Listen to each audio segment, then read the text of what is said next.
Thank you. Good afternoon, everyone. Thank you for the invitation for today's event. My name is Alex, and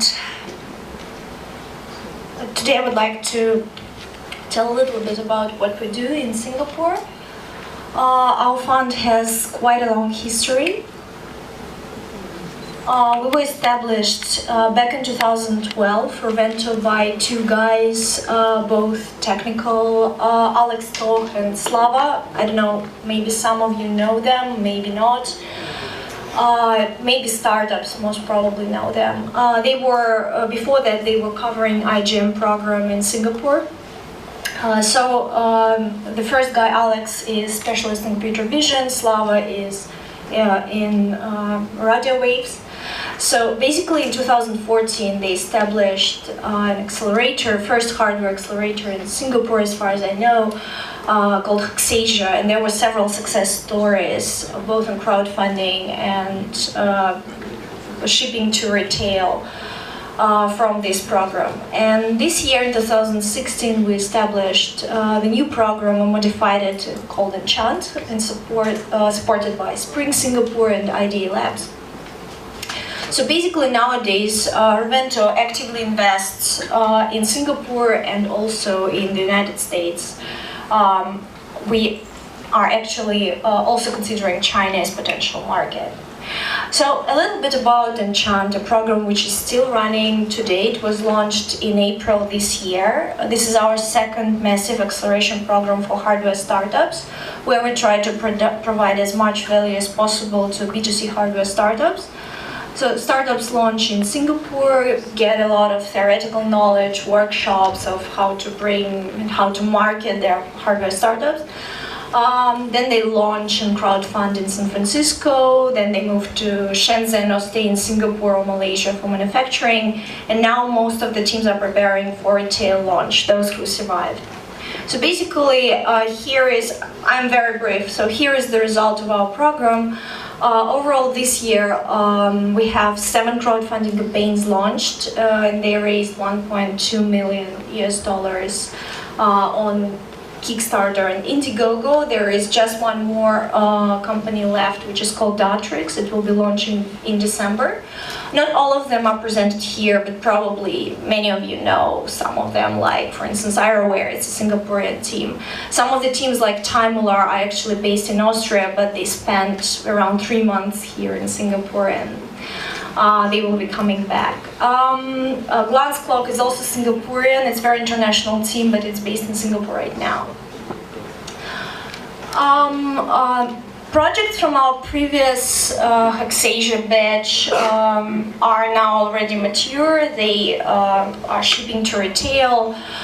And they're available in Best Buy, in Lazada, in Amazon, and in many other distributor channels. Basically, we learned a lot from those case studies and try to help our companies this year. So basically, just to summarize core takeaways for any hardware startup, I don't know how many of them are here, but probably that would make some sense. So what we recommend to use in order to be prepared for scalability and growth, because hardware business is much more difficult than software. As today it was said, there is just one hardware successful company versus 9 other in software. So basically we recommend to use trade financing. In Singapore, in Asia, it's available at better terms than in some other parts of the world actually, as well as venture debt. You can use it carefully, but sometimes it's a good alternative according to our experience of some of our portfolio companies, both in the United States and in Singapore. Also, IPO available in this region is much easier to access than in London, for instance, or in New York. So Hong Kong, Singapore, Australia are more open, and there are some successful case studies of hardware startups going to IPO. And we are very interested in this instrument as well as an investor. So in terms of manufacturing, The main thing, we've seen a lot of teams, more than 200 teams in China recently, as an option for investment, and we realized that strongest teams work on lowering BOM. So basically, that's my recommendation number one to any hardware startup. And even if you cannot tackle R&D very fast, you cannot create something super innovative, you still need to survive. And lowering BOM is the primary thing which I recommend to do. And then gradually work on R&D, on bringing new innovative product for the market. Because as you can see, even in smart home, markets and B2B clients and even B2C clients are actually not ready for many of the products. And they are coming to the market really slowly, despite crazy projections by analysts. And actually most adoption happens in the United States, so in Asia it's even harder. And finding right manufacturing partner who will understand you, who will support you in a tough moment is also very important. For instance, one of our startups managed to get such good deals that he had to pay to the manufacturer not in advance but sometimes after, and it helped them a lot to go to retail. R&D, as I mentioned, you can, we don't recommend to do R&D in advance. For instance, Chinese teams, they do R&D and develop very innovative project in the second or third term after they already have some market niche and some position on the market. And sales, well, actually, even in B2C products, you deal with contracts, you don't sell a product one by one. So you need to have access to distributors. You can do it through conferences, through agents, we help with that to our startups as well. Because we know the right people since 2014. And of course, for some of the startups, B2B and OEM is a solution, but it's usually ad hoc for each and every startup, not even the industry, so it's difficult to say whichever works best. So actually now Revento and Enchant does not focus solely on B2C hardware. Our next batch and our new investment strategy covers Industry 4.0, which is much wider than B2C hardware. So we cover everything starting from robotics, UAV, B2B IoT, but also some software applications like artificial intelligence, which is actually very much related to IoT nowadays. And other sectors, as you can see below, are also fall into this category. We evaluate the whole market opportunity as $500 billion US, and actually B2B part is 9 times larger than B2C IoT, according to Goldman Sachs 2015. Subscription models are also gaining traction in IoT more and more, so as an investor we'll look at that. Further, very briefly, I will cover core trends as an investor, what we see interesting in robotics. So in robotics is productivity growth. Cost of manpower in China is increasing and in any country, and technology manufacturing cost is going down, so of course robotics is developing, both in industrials and manufacturing and agriculture, many other spheres. Artificial intelligence, why now? There is enough data appeared, we aggregated by 2016, so better algorithms emerge, but this is just the beginning.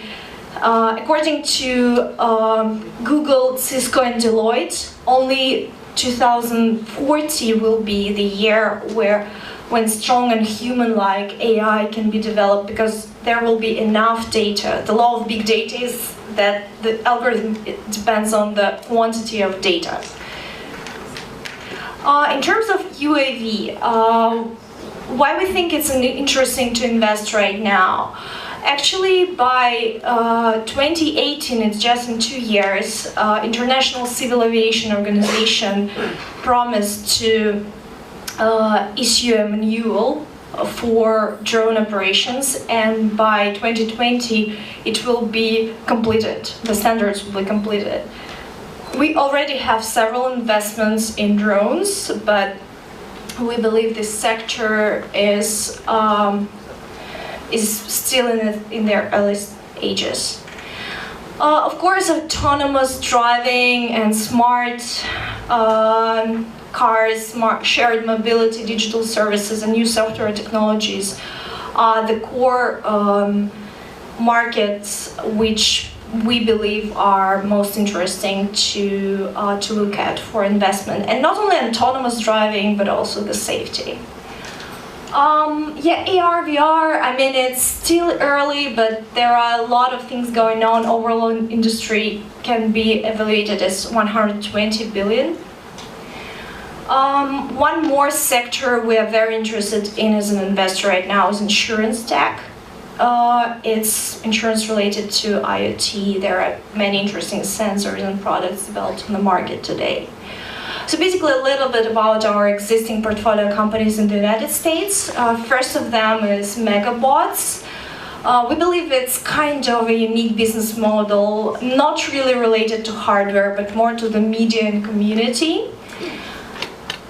Basically, there are some Singaporean investors in this project, and the team is very interested to launch an event in Singapore in 2017 or 2018.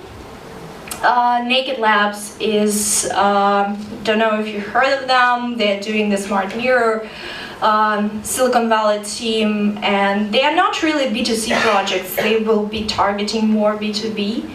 Where people can measure themselves, not only for fitness but for e-commerce.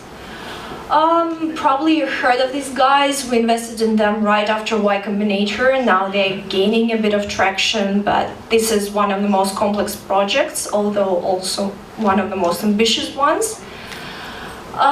This is pure B2C hardware. I would say it's kind of the camera more advanced than GoPro, because GoPro is a bit too generalist for people who like to shoot sport videos.